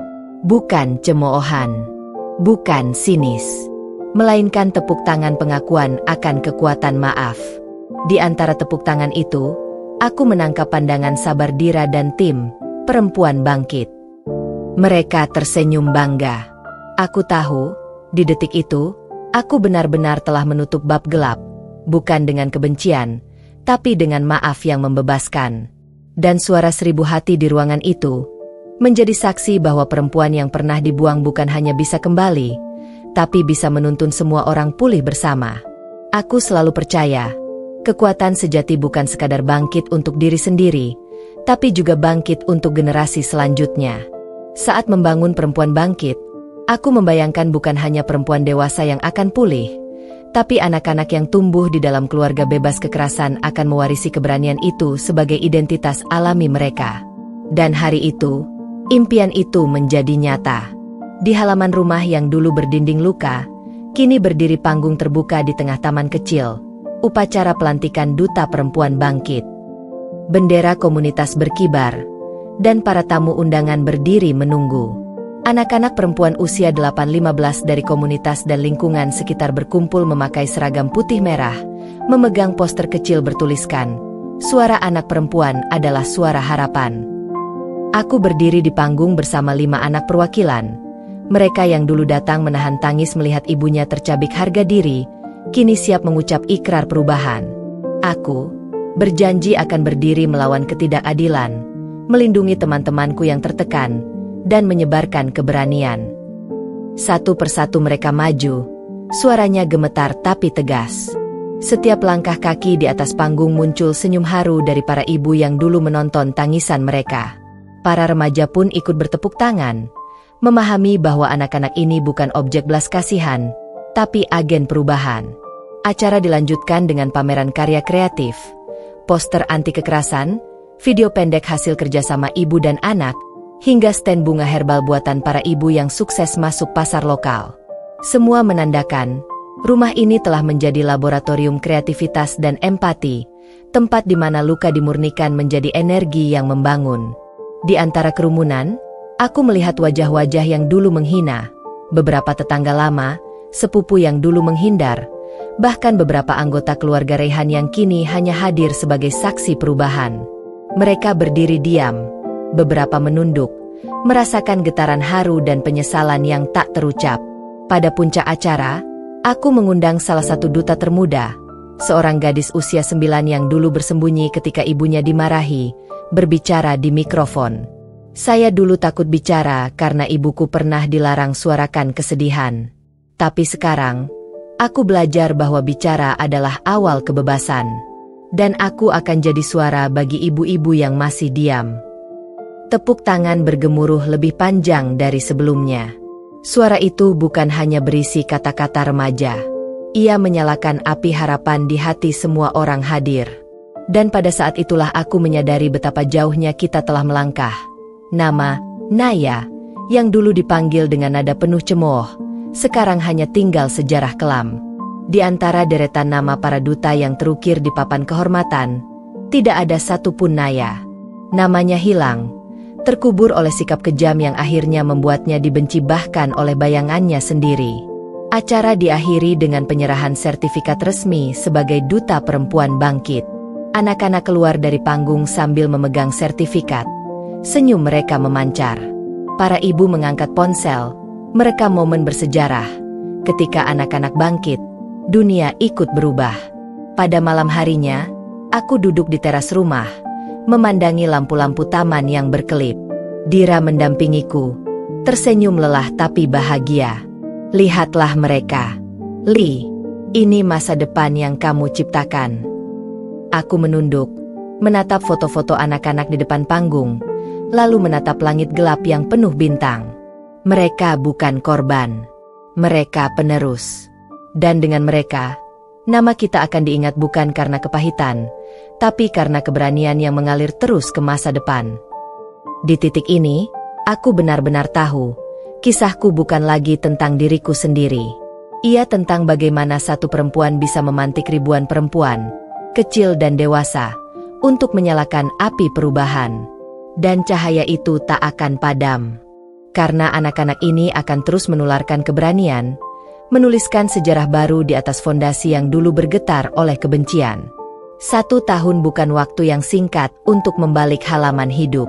Namun di bawah tenda megah yang berdiri di pelataran taman, ribuan perempuan berkumpul merayakan ulang tahun pertama komunitas perempuan bangkit. Balon berwarna ungu dan emas terayun lembut di angin petang. Panggung dibangun besar dengan layar LED yang menampilkan montage perjalanan kami, dari tangis pertama hingga gelak tawa kemenangan. Suasana begitu meriah, tapi di balik itu semua, ada satu momen yang sudah kusiapkan sebagai penutup perjalanan panjang, perjumpaan terakhir dengan masa lalu. Di sudut panggung, aku berdiri di samping Dira, wanita yang menjadi bentengku saat terpuruk. Di belakang kami, banner besar bertuliskan, "Perempuan bangkit, dari luka ke cahaya." Tamu kehormatan hadir, Menteri Pemberdayaan Perempuan, perwakilan PBB, tamu internasional, dan tentu saja para saksi sejarah. Ibu-ibu yang dulu diam, kini berdiri sebagai pilar perubahan. Anak-anak duta yang dulu terbungkam kini berani berkata di atas panggung. Bahkan beberapa anggota keluarga lama yang ikut merasakan ego mereka luluh lantak. Acara utama adalah sesi refleksi, di mana aku memanggil satu persatu perempuan penyintas untuk naik ke panggung, berbagi sebaris kalimat tentang apa arti komunitas ini bagi mereka.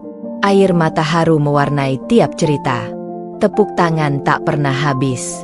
Saat giliran terakhir hampir tiba, aku memejam dan menarik napas panjang. Dan saat itulah, seorang sosok berjalan pelan dari pintu belakang tenda. Sosok yang tak pernah kuharap muncul lagi, namun ku tahu akan datang selagi luka masih tersisa di hatinya. Naya. Ia muncul dengan langkah gontai, mengenakan gamis panjang berwarna kalem. Wajahnya pucat namun matanya berkilat menahan haru.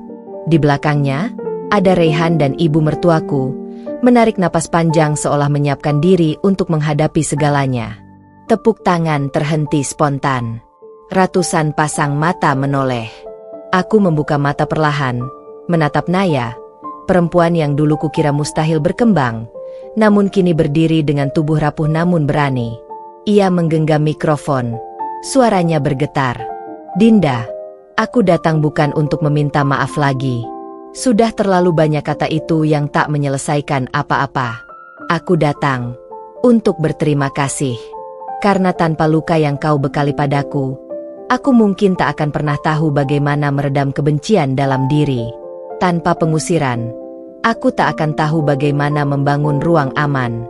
Tanpa pembalasanmu, aku tak akan pernah tahu bahwa terkadang maaf terbesar adalah memberimu kebebasan untuk pergi dan menemukan cahaya." Suasana begitu hening. Aku mengangguk pelan, menemukan luka lama yang kini sudah tertambal oleh jalinan harapan.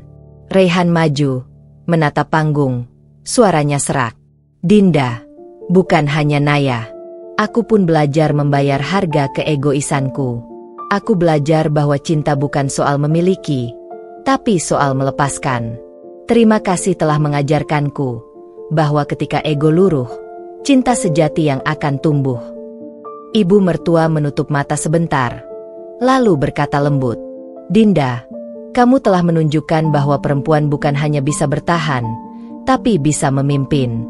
Rumah yang dulu kerap menjerit, kini berbisik doa restu. Terima kasih karena telah memberi kami pelajaran hidup terpenting."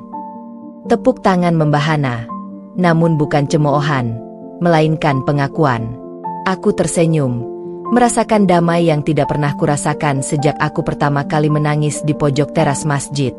Di akhir sesi, aku mengundang Naya, Raihan, dan ibuku berdiri bersama di panggung. Kami bertiga berhadapan, saling menatap, bukan dengan kebencian, tapi dengan luka yang telah sembuh bersama.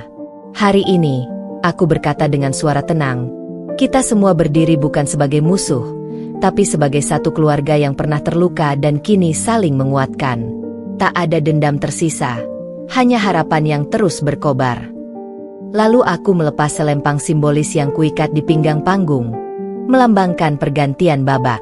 Selempang itu jatuh di antara tangan kami, tanda bahwa sejarah kelam telah ditutup, dan kini tersisa tanggung jawab bersama untuk menjaga cahaya yang telah dinyalakan. Di luar, langit malam berwarna-warni kembang api. Gemuruh sorak-sorai tertahan sejenak sebelum berubah menjadi sorakan paling gembira. Musik pengiring mengalun, dan kami bertiga berlalu di antara barisan perempuan yang menabuh rebana, menyambut hari esok penuh kekuatan. Aku menatap Naya sekali lagi, melihat perempuan yang dulu jadi bayangan gelap, kini berdiri sebagai bagian dari cahaya. Itulah perjumpaan terakhir, bukan pertemuan untuk merajuk atau berbalas sia-sia, tapi perayaan akan kebangkitan bersama. Dan ketika aku menutup mata, menggenggam tangan sahabatku, Aku tahu satu hal pasti, Cekalungan Luka telah menjadi mahkota keberanian, dan setiap perempuan yang hadir malam ini akan membawa mahkota itu kemanapun mereka melangkah, tanpa pernah takut lagi untuk bersinar. Tamat.